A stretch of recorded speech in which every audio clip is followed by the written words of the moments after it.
You know those moments in life that shift everything, the kind where time slows down and your body reacts before your brain even catches up? That happened to me on what was supposed to be a completely normal Saturday afternoon. We were sitting on the couch together, just the two of us. He was scrolling through his phone, laughing at something he saw online, while I absent-mindedly leaned on his shoulder.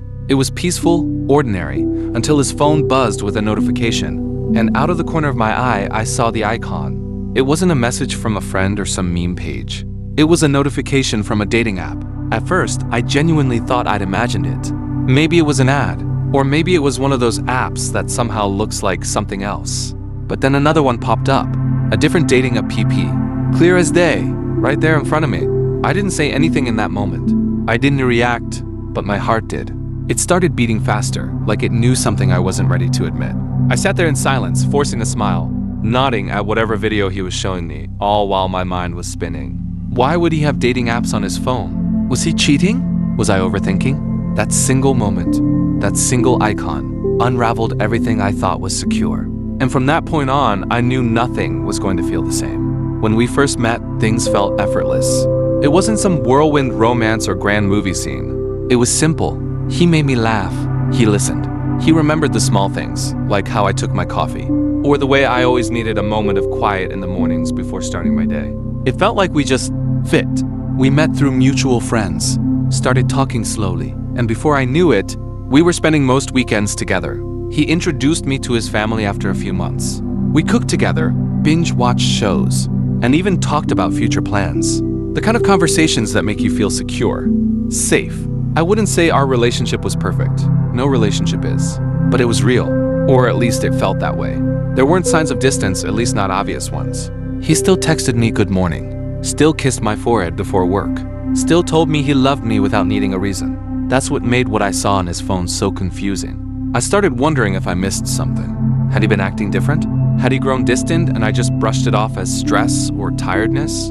It's strange, isn't it? How a relationship can feel so solid, so steady, until one small thing shakes it to the core. And suddenly, you're retracing every step, looking for cracks you didn't see before. At that point, I didn't know what to believe. I only knew that something I trusted was now in question. And the person I thought I knew best suddenly felt like a stranger. It was late that night when I finally worked up the courage to look.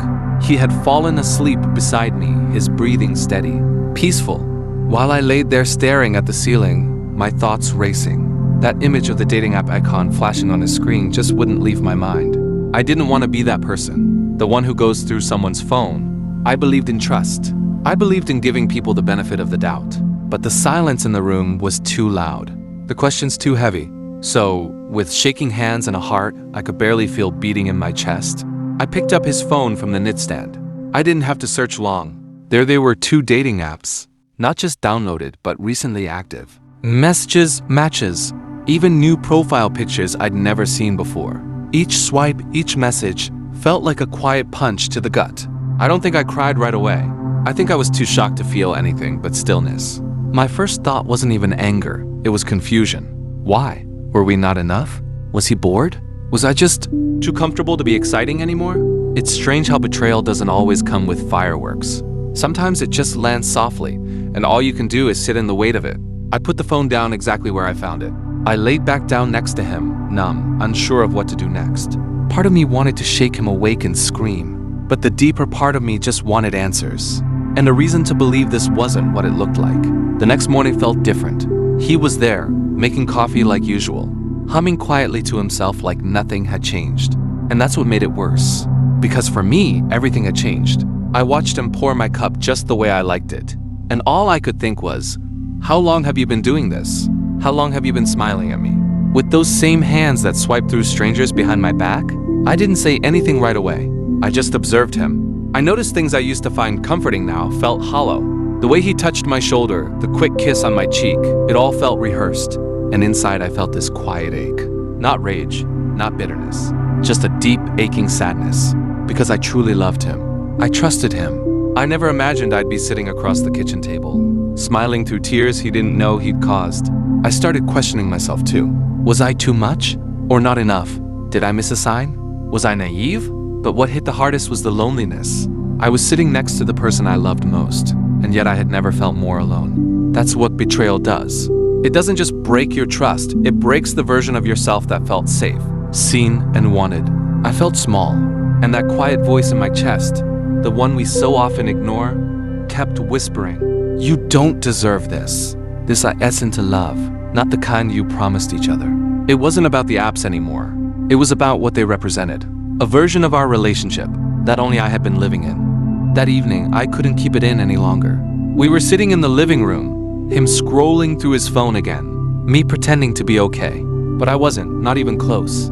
I turned to him, and with a voice I barely recognized as my own, I said, "Can I ask you something? And I need you to be honest." He looked up, surprised but calm, and nodded. I took a breath, not because I was unsure, but because I wanted to say it in the right way. "I saw dating apps on your phone. I didn't mean to, but I saw the notifications. I know they're not old installs. I saw the messages." There was a long pause. No denial, no outrage, just silence. He finally looked down, then quietly said, "I didn't think you'd ever find out." I didn't mean for it to be serious. I just got curious. Curious. That word cut deeper than he probably realized. I didn't yell. I didn't cry. I just sat there and nodded slowly. Curious doesn't feel like a good enough reason to break someone's trust. I said, "I thought we were building something real." He apologized. Said it didn't mean anything. That he hadn't met anyone, hadn't done anything physical, as if that made it better. But to me, it wasn't just about meeting someone else. It was about the choice, the secrecy, the fact that he chose to look outside. What we had without ever telling. Me, he felt something was missing. And in that moment, I realized I had to make a choice too. Not out of anger, but out of self-respect. After that night, I took a few days to myself. No texts, no calls. I just needed space to breathe, to think, to feel without pretending I was okay. I stayed with a friend, journaled, cried a little, and honestly, just sat with the silence that came after the storm. And in that quiet, I started to see things more clearly. I realized that trust isn't just about not doing the worst thing. It's about making choices every day that show someone they're safe with you. He may not have physically cheated, but emotionally, he stepped outside of our relationship the moment he created those profiles. It wasn't about being perfect, it was about being honest. And he wasn't. I also learned something about myself. I learned that my love is deep, that when I care, I really care. And that's not something I should ever feel embarrassed about. But I also learned that love isn't enough if it's not being returned in full. I deserve someone who chooses me, fully, openly, and without hesitation. Someone who doesn't get curious when things feel too routine.